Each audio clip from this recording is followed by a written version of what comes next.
Balang ba maglagay ng regulator at battery sa iyong motorsiklo pero walang wire harness. So, ganito lang gawin mo. Yung red wire ng ating regulator, lagyan natin ng fuse box. Yan. Yung kabilang wire ng ating fuse box, ito sa positive ng ating battery. Positive. Ito, nilagyan natin ng wire. Nilagyan natin sa red wire ng ating ignition switch. So, yan, red wire.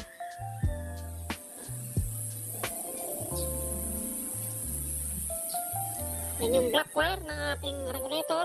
Black wire sa black wire din ng ating ng ignition switch. Yan. Itong pink at yellow wire ng ating regulator, dito sa galing sa, dito natin kakabit, galing sa wire ng ating stator. Yung dalawang yellow, kahit baliktaran yan, walang problema.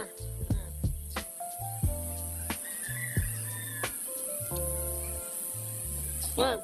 Itong green wire ng ating regulator, green wire sa negative ng ating battery or body ground. Negative ng ating battery or body ground.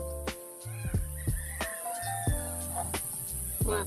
Then, itong green ng ating ignition switch, green wire sa negative ng ating battery or sa body ground. So, wala kasing pinakalikot.